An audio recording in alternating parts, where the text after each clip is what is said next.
ये सम्मान उस विचारधारा का सम्मान भी है जो सिर्फ और सिर्फ राष्ट्र प्रथम को लेकर के ही चलती है। उनके सिर में आ रही है, उनके स्वागत के लिए आप तैयार रहे। भगवान राम का नाम है।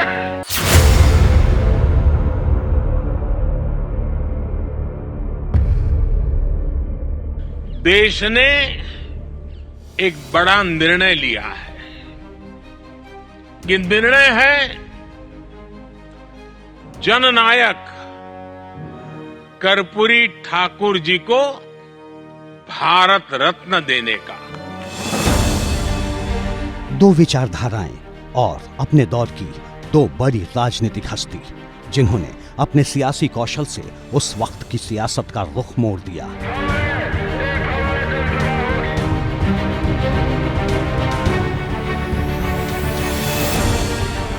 टीवी स्क्रीन पर दिखाई दे रही इन दोनों ही शख्सियतों में एक ही समानता है। दोनों को ही केंद्र सरकार ने भारत रत्न से सम्मानित करने का फैसला किया है। जननायक कर्पूरी ठाकुर जी को सम्मानित किया है।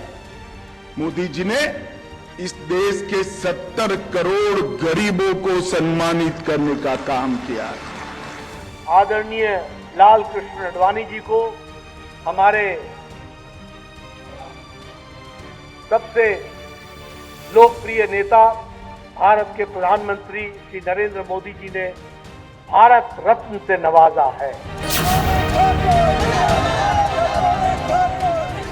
एक समाजवाद का महारथी जिसने समाजवादी सिद्धांतों के जरिए सामाजिक न्याय को नई ऊंचाइयों तक पहुंचाया, तो दूसरा राष्ट्रवाद के लिहाफ में लिपटी हिंदुत्व की राजनीति का पुरोधा जिसके रथ की रफ्तार ने भगवा सियासत को नया आयाम दिया। साफ लफ्जों में कहें तो लाल कृष्ण आडवाणी की विचारधारा और कर्पूरी ठाकुर के समाजवादी सिद्धांतों में उत्तरी ध्रुव से दक्षिणी ध्रुव के जितना फासला है। लेकिन केंद्र सरकार के भारत रत्न वाले फैसले ने दोनों को सियासी विमर्श के एक ही पटल पर ला दिया है, या फिर यूं कहें कि भारत रत्न सम्मान को भावी सियासत से जोड़ दिया है। पुराने कार्यकर्ताओं को साधने के लिए, जैसे पहले जैसे कर्पूरी ठाकुर के मामले में वोट बैंक साधने के लिए, वरना आरएसएस तो हमेशा कर्पूरी ठाकुर का विरोध ही करता था, बीजेपी विरोध करती थी। तो क्या आडवाणी और कर्पूरी ठाकुर को भारत रत्न सम्मान दो विचारधाराओं को साधने के लिए दिया गया? क्या फैसले के पीछे मंडल कमंडल की राजनीति को साधने का विज्ञान है? ये सवाल इसलिए भी उठ रहे हैं क्योंकि कुछ ही दिनों बाद लोकसभा चुनाव होने हैं और कहा जा रहा है कि अगर बीजेपी को 400 प्लस सीटें जीतने का सपना साकार करना है और वोट बैंक मीटर को 50% के पार ले जाना है, तो फिर मंडल कमंडल दोनों की राजनीति को एक ही डोर से साधना होगा। कर्पूरी ठाकुर के बाद भारत रत्न के लिए लाल कृष्ण आडवाणी के नाम के ऐलान पर सियासी सूरमाओं का इशारा इसी ओर है। ये सम्मान भारतीय जनता पार्टी अपना बोर्ड बांधने के लिए कर रही है।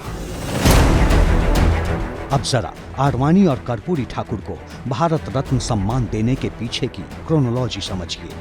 पिछले महीने की 22 तारीख को अयोध्या में भव्य राम मंदिर की प्राण प्रतिष्ठा हुई। यूं तो प्राण प्रतिष्ठा में मुख्य यजमान प्रधानमंत्री नरेंद्र मोदी थे, लेकिन ये समझना होगा कि जब राम मंदिर के लिए आंदोलन अपने उभार पर था, तब उस आंदोलन का सबसे बड़ा चेहरा लाल कृष्ण आडवाणी ही थे।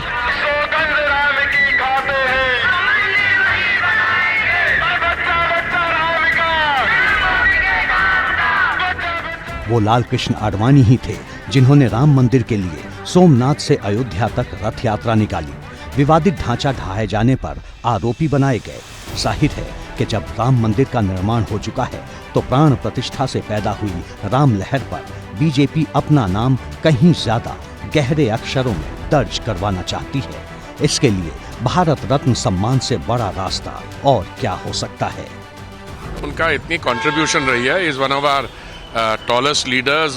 भारत रत्न श्री लाल कृष्ण आडवाणी जी को उनके इस आज के उनको जो सम्मानित किया गया है उसके संदर्भ में उनका अभिनंदन करने यहाँ आया था और उनके सम्मान से हमें व्यक्तिगत तौर पर और देश के लाखों करोड़ों लोगों को इससे बहुत आनंद हुआ है और उसी की अभिव्यक्ति करने में उनके पास आया था।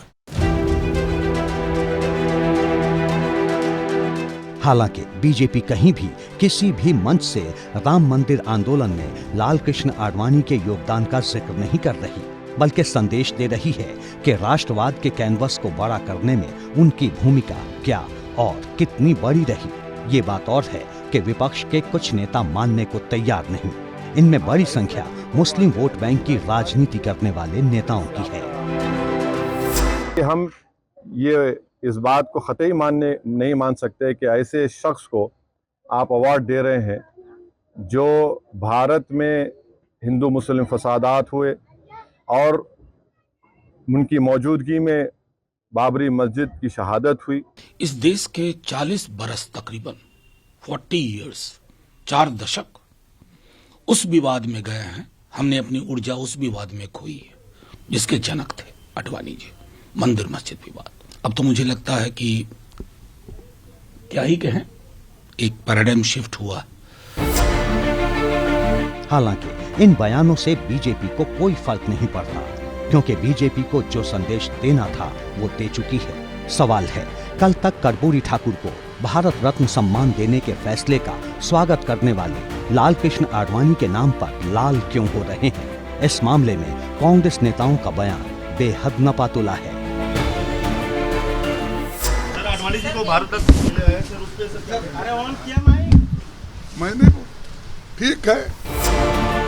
माना जा रहा है कि 10 दिनों के अंदर पहले कर्पूरी ठाकुर और फिर लाल कृष्ण आडवाणी को भारत रत्न सम्मान देने के पीछे की रणनीति कांग्रेस समझ चुकी है, लिहाजा वो किसी एक ओर दिखना नहीं चाहती। अब देखिए, चुनावी साल में कर्पूरी ठाकुर को भारत रत्न सम्मान देने के फैसले के पीछे किस तरह की चर्चा है। समाजवादी राजनीति में कर्पूरी ठाकुर की पहचान जननायक की है। कर्पूरी ठाकुर की भ्रष्टाचार रहित छवि सीधे उन्हें जनता से जोड़ती है। कर्पूरी ठाकुर ने मंडल आंदोलन से भी पहले पिछड़ी जातियों को 27% आरक्षण दिया था। बिहार के मुख्यमंत्री के रूप में कर्पूरी ठाकुर ने इसके अलावा भी पिछड़े, अति पिछड़े और दलित समाज के उत्थान के लिए कई बड़े फैसले लिए।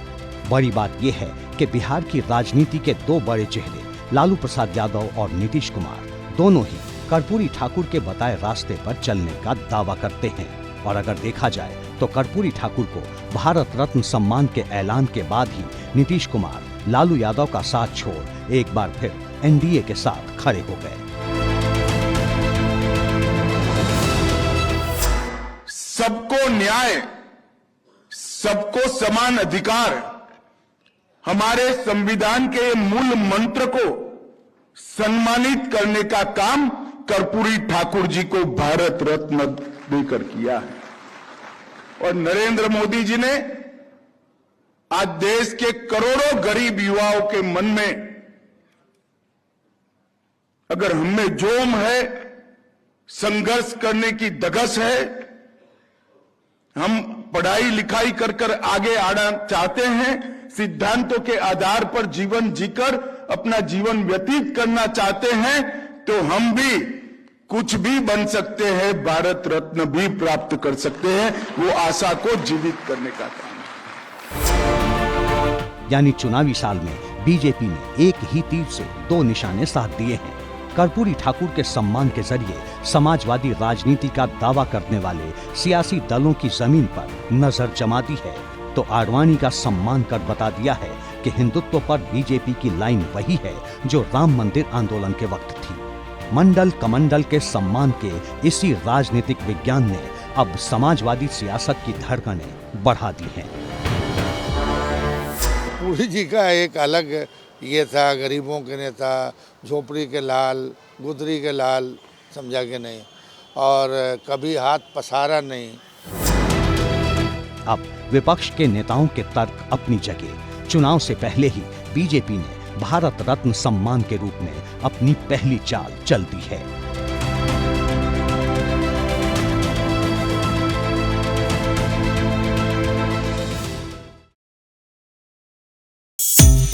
है।